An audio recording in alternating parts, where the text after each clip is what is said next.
Tops and Bottoms, adapted and illustrated by Janet Stevens. Once upon a time, there lived a very lazy bear who had lots of money and lots of land. His father had been a hard worker and a smart business bear, and he had given all of his wealth to his son. But all Bear wanted to do was sleep. Not far down the road lived a hare. Although Hare was clever, he sometimes got into trouble. He had once owned land too, but now he had nothing. He had lost a risky bet with a tortoise and had sold all of his land to Bear to pay off the debt. Hare and his family were in very bad shape. "The children are so hungry, Father Hare. We must think of something," Mrs. Hare cried one day. So Hare and Mrs. Hare put their heads together and cooked up a plan. The next day, Hare hopped down the road to Bear's house. Bear, of course, was asleep. "Hello, Bear! Wake up! It's your neighbor Hare, and I have an idea." Bear opened one eye and grunted. "We can be business partners," Hare said. "All we need is this field right here in front of your house. I'll do the hard work of planting and harvesting, and we can split the profit right down the middle. Yes, sir, Bear, we're in this together. I'll work and you sleep." "Huh?" said Bear. "So what will it be, Bear?" asked Hare. "The top half or the bottom half? It's up to you. Tops or bottoms?" Let's see," Bear said with a yawn. "I'll take the top half, Hare. Right, tops." Hare smiled. "It's a done deal, Bear."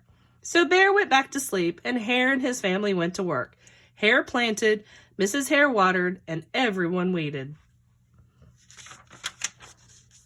Bear slept as the crops grew. When it was time for the harvest, Hare called out, "Wake up, Bear! You get the tops, and I get the bottoms."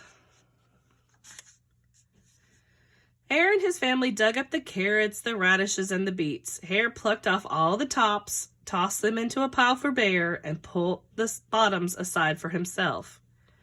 Bear stared at his pile.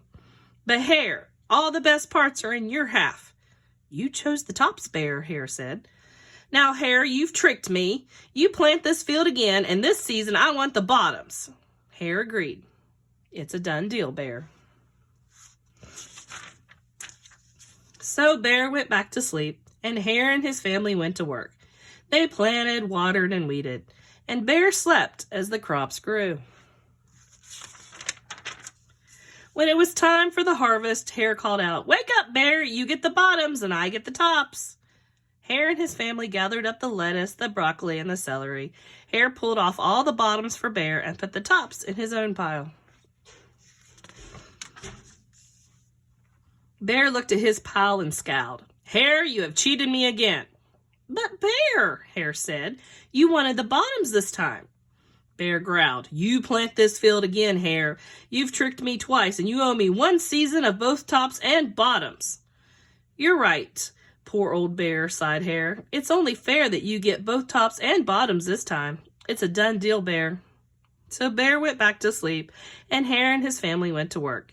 They planted, watered, and weeded, then watered and weeded some more. Bear slept as the crops grew.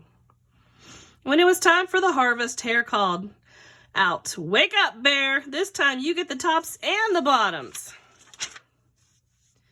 There in front of Bear's house lay a high field of corn. Hare and his family yanked up every corn stalk. Hare tugged off the roots and the bottoms and the tassels at the top and put them in a pile for Bear.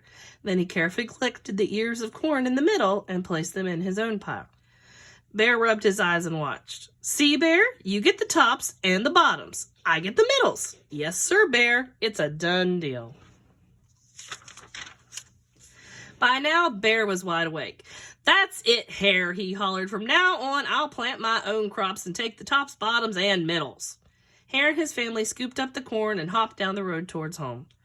Bear never again slept through a season of planting and harvesting. Hare bought back his land with the profits from the crops, and he and Mrs. Hare opened a vegetable stand. And although Hare and Bear learned to live happily as neighbors, they never became business partners again.